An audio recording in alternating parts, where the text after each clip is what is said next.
Sud Radio Auto, essai croisé. Chaque dimanche sur Sud Radio dans le Grand Matin Week-end avec nos partenaires de Mobility TV, nous essayons pour vous un véhicule neuf, pour vous tous qui êtes nombreux dans ce pays, à toujours vous déplacer en voiture. Pour essayer aujourd'hui la DS4, on accueille nos spécialistes. Mélina Priam, bonjour à vous. Bonjour. Journaliste à l'autojournal Stanislas Laroumet, bonjour. Bonjour. Journaliste automobile indépendant et fondateur de Ma Voiture Idéale. Nous sommes également avec Cédric Fréhour, bonjour. Bonjour. Journaliste aussi, petites observations automobiles et chroniqueur automobile pour le journal Les Échos. La DS4, le coup de cœur de la semaine, c'est pour qui, tiens? Mélina Priam. Il y a de l'hésitation quand même. Non, il n'y a pas d'hésitation. C'est sans doute la DS nouvelle génération, on va dire, la plus réussie. Je trouve que la DS parvient à l'objectif de départ qui est d'égaler les Allemands, de faire une voiture premium, comme on dit maintenant, haut de gamme, de luxe, en tout cas, une voiture gamme, de luxe, haut de gamme. Et jusqu'ici, il y avait encore des petites choses. Il y a encore pas mal de trucs à peaufiner, mais on arrive au niveau de BMW, Audi et Mercedes pour parler du trio allemand. Sans les copier. C'est-à-dire que c'est surtout ça qui est intéressant. Il y a une vraie ambiance dans cette voiture. Alors après, on aime ou on n'aime pas. Moi, je continue à trouver ça un peu chargé, c'est un petit peu bling-bling. Moins que les autres quand même. Hein. Mais moins que les autres. Qu'est-ce que vous entendez par bling-bling? Tiens, décrivez-le moi quand visuellement. Même, visuellement, il y a beaucoup de chrome, il y a beaucoup. Alors ça brille beaucoup, mais c'est aussi très très classieux, très haut de gamme, très luxueux. Il y a une certaine originalité. Les commandes sont pas forcément là où on les attend.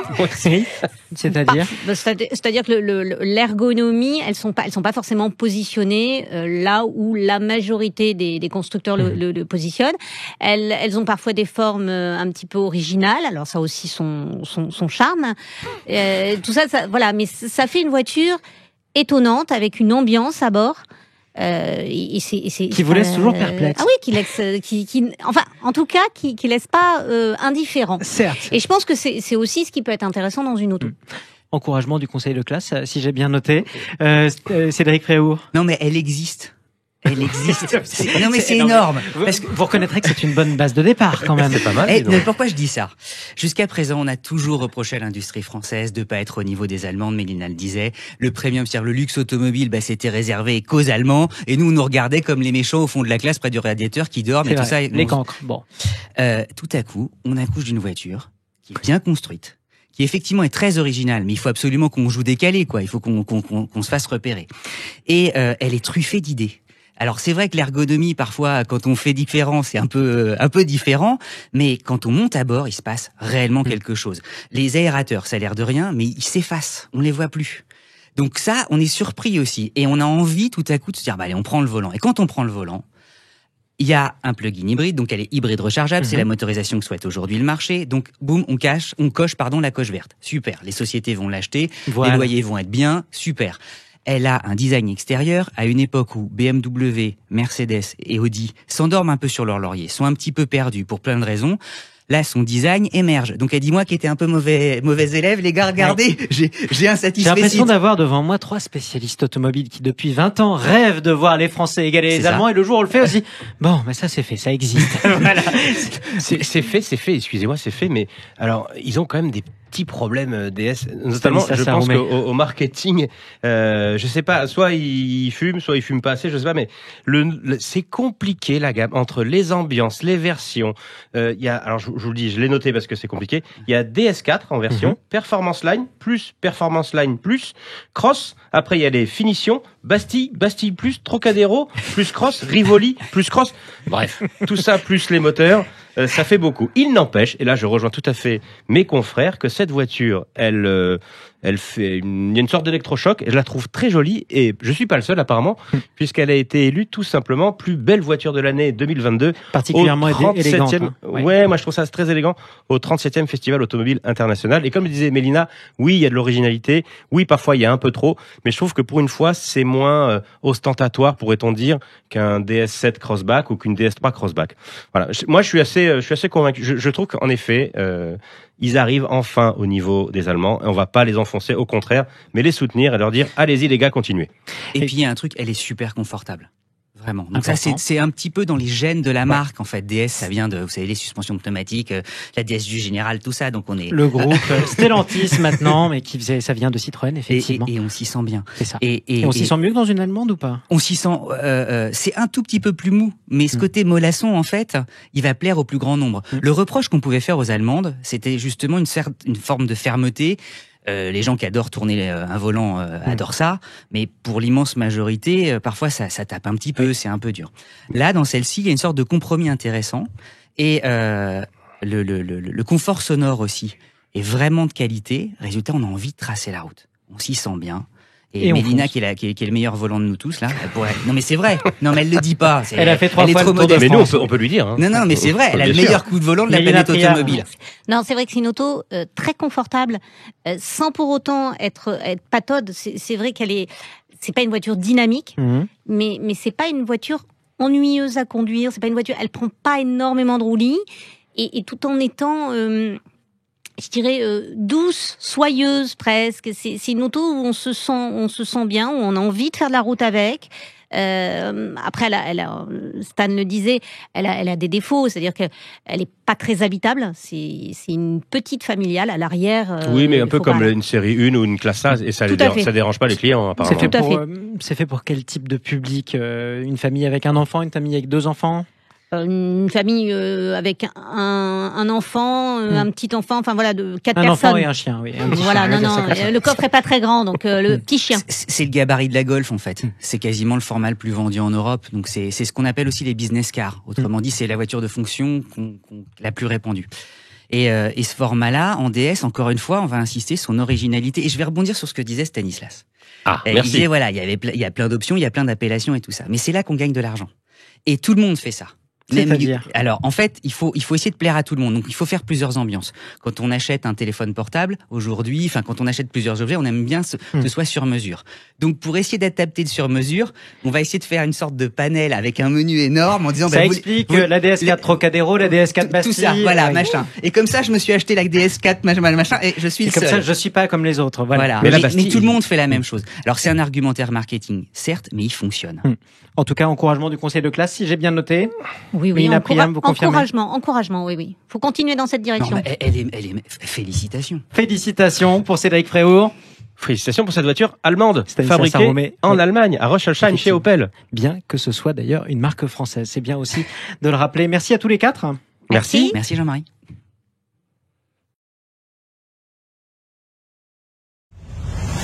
Sud Radio Auto, essai croisé. Chaque dimanche, votre rendez-vous automobile sur Sud Radio avec nos partenaires de Mobility TV. Aujourd'hui, nous vous représentons une marque que vous connaissez forcément parce que parfois vous l'avez croisée sur la route, une marque mythique, c'est MG. MG qui est revenu en France, une marque bientôt centenaire. Bonjour Julien Robert. Bonjour. Vous êtes directeur des ventes et du réseau de MG Motor France, je le disais, une marque bientôt centenaire. Oui, on fêtera nos 100 ans l'année prochaine. Voilà, la marque du véhicule de collection, s'il en est. Vous avez eu une histoire qui a rebondi, vous avez changé de propriétaire, vous avez été repris par le groupe SAIC Moteur qu'on va présenter dans un instant, et vous êtes revenu en France début 2020. Oui, mars 2020. En plein pendant le confinement. Ouais, c'est bien visé. Voilà, exactement. On n'a pas choisi, mais en tout cas, ça a plutôt bien marché pour nous. Ça a bien marché justement puisque vos ventes se multiplient, évidemment. Aujourd'hui, vous êtes avec quel modèle sur le marché français ? Alors aujourd'hui, on a 3 modèles sur le marché français. On a 2 véhicules électriques, un modèle qui s'appelle ZS, un modèle qui s'appelle Marvel Air, qui est un modèle 100% électrique. Et une pour les super-héros, j'imagine, c'est un clin d'œil. C'est un clin d'œil et c'est une super voiture. En plus des super-héros, c'est la voiture des super-héros. Et on espère. Alors, vous venez de boucler votre première année complète sur le marché français avec MG. J'imagine que vous êtes satisfait de la progression ? Oui, alors c'est un beau succès et on est d'autant plus satisfait qu'on avait fixé des objectifs pour la première année. On s'était dit on va faire entre 4000 et 5000 voitures. On en a fait 4951. Donc on est à l'objectif. Pile dans l'objectif. Pile dans l'objectif, avec en plus un marché automobile qui est très très compliqué. Mais on a fait le job et je vais dire on est très heureux parce que en plus de ça, on a monté un réseau et on a des concessionnaires partout en France. Partout. Ça veut dire que partout, je peux aller acheter une MG en France, quasiment. Je peux essayer une MG en France. Alors tout à fait, oui. Alors partout, même en Corse, même dans les dom-toms, on est présent dans tous les dom-toms. Et on a 120 distributeurs aujourd'hui et on ambitionne d'en nommer encore une trentaine de plus et peut-être même 50 de plus d'ici la fin d'année. On veut vraiment être proche de nos clients. C'est presque un deuxième débarquement de cette marque britannique justement sur le marché français. Alors quand on dirige une marque qui est quand même mythique, MG, c'est difficile de ne pas la connaître. Comment on fait pour la transformer? Je m'explique. Vous distribuez maintenant un SUV 100% électrique. C'est pas la culture historique de MG. Donc comment vous avez fait? Eh bien, on a complètement revu l'image de marque. Alors, on a cette chance, et vous l'avez dit, et nous, on est vraiment très heureux et très fiers de notre passé, parce que MG, c'était plutôt des roadsters ou des coupés sympathiques avec un prix abordable. Alors, on a gardé cette philosophie du prix abordable. On fait toujours des voitures très originales. Bon, aujourd'hui, la mode, c'est plutôt les SUV que les petits cabriolets. C'est même plus une mode, hein, c'est une norme maintenant. C'est une norme. Alors, on fait pas que ça. Hein. On s'apprête à lancer dans quelques jours le premier break 100% électrique du marché. Alors, on a gardé l'originalité, on a gardé le nom, et le nom, c'est important parce que, comme vous l'avez dit, nos clients se rappellent MG, ils se rappellent d'MG. Moi, le premier, quand j'ai passé mon permis de conduire, il y avait des MG, et il y en avait pas mal en France. Donc, on revient avec cette originalité, on revient avec ce concept d'avoir des voitures abordables, d'être sur les énergies qui intéressent nos clients. Donc là, aujourd'hui, c'est l'électrique, mais on fait pas que d'électrique, on fait aussi de l'hybride rechargeable, qui est une énergie qui intéresse beaucoup les entreprises. Oui, et qui est recommandée d'ailleurs par les pouvoirs publics, puisque c'est pour cette énergie-là qu'il y a beaucoup d'aide, plus que pour l'hybride tout court. Oui. Alors nous, on a des bonus sur toute notre gamme. Des bonus, la prime à la conversion.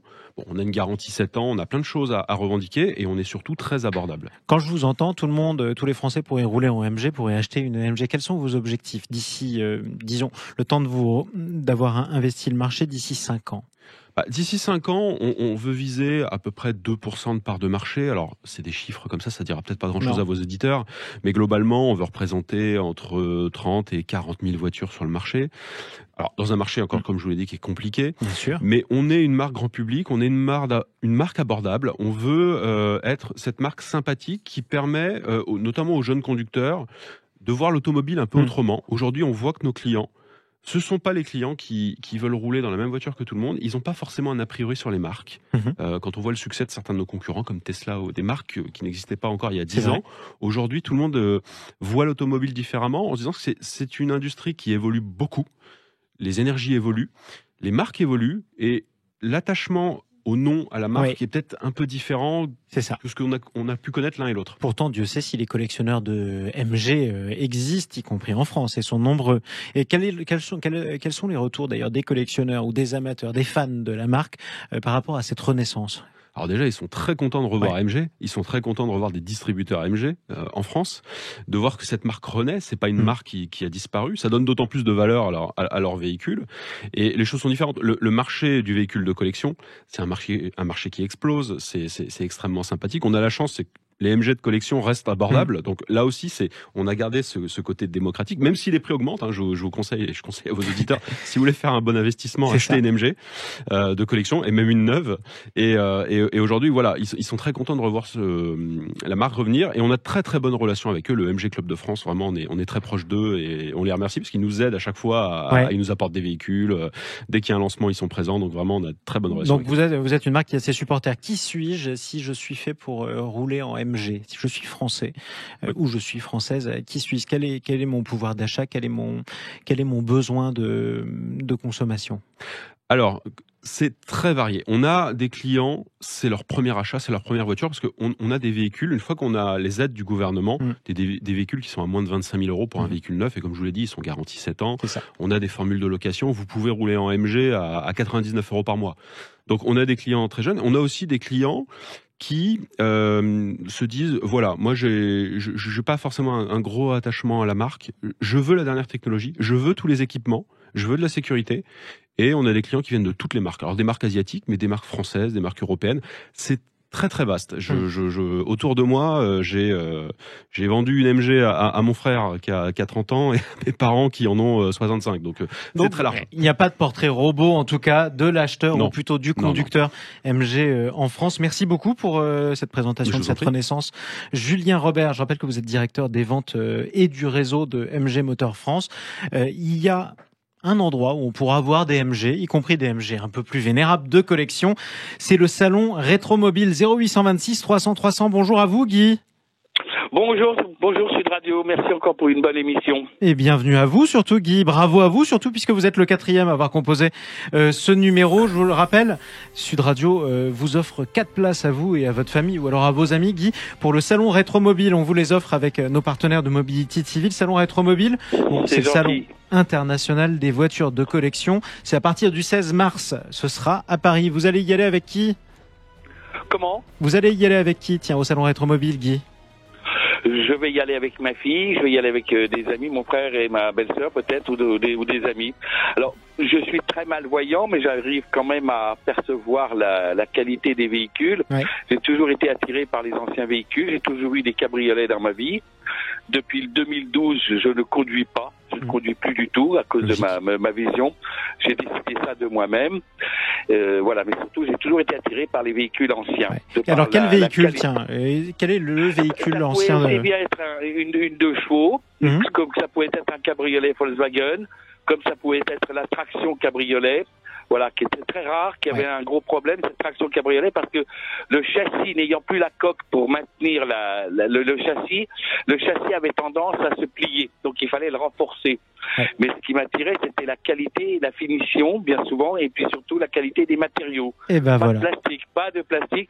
Et puis, on n'avait pas forcément du chrome. C'était des pièces nickelées. C'était une autre époque, effectivement. On sent que vous êtes un vrai passionné, Guy. On est ravis de vous offrir à vous et à votre famille ces 4 places au salon Rétromobile. À partir du 16 mars, du côté de Paris, qu'on vous offre ces places avec Mobility TV. Merci à vous.